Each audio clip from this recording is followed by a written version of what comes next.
This is a plant of lemongrass. This is what you can buy from the Asian shops. Now, if you can get up close, I can show you why it's better to buy this. If you see what I've got here, this is quite dry, it's gone brittle, and you can see now that it's purple.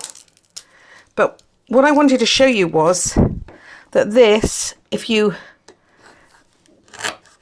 cut it right down, you're still in a dead zone.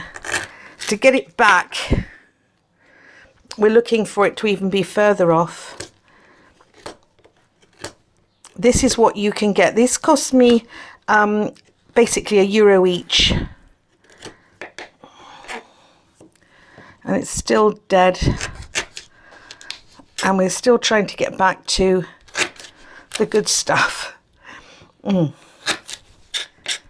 cooking purposes, we're getting there now. Okay. But this is still too dry and too dead and too old because it's been stored too long. And the beauty of being able to just grow them when they're very, very easy is very, very good. Now, this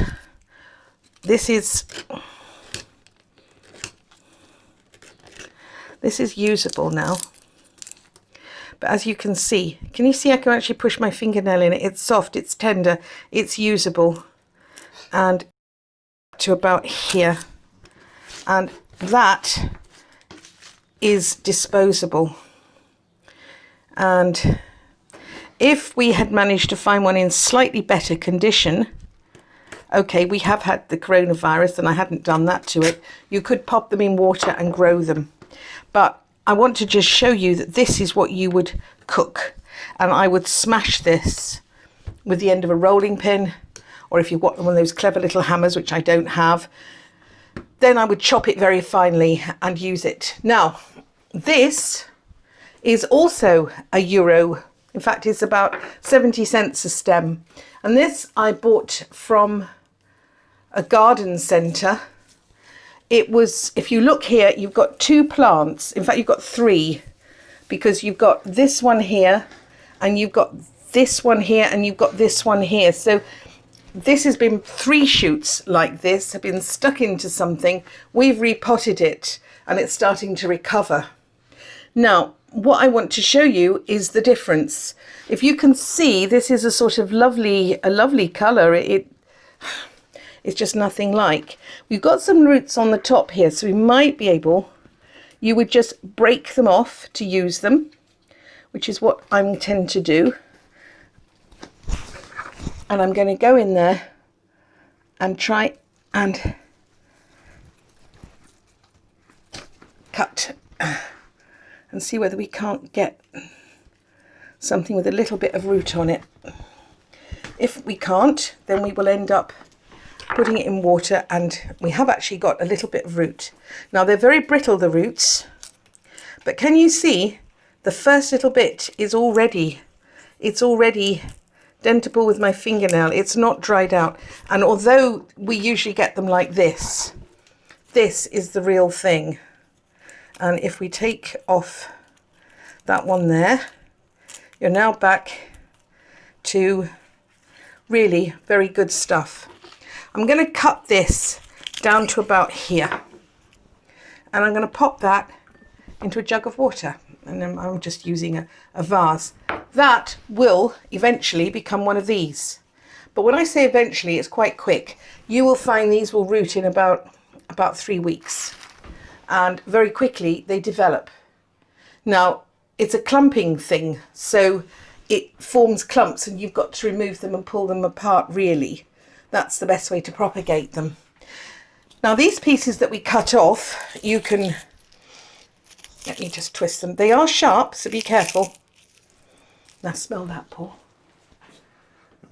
It is. Very, very lemony. So we're going to use these around meats, basically wrap stuff up in them. We're going to chuck them away afterwards, not a problem, but they have so much aromatic flavour in them. And when you buy them like this, they're already missing. So it's a shame, but it's not the end of the world. This works out better price, even if you just slowly use them all up and you don't let them grow continually.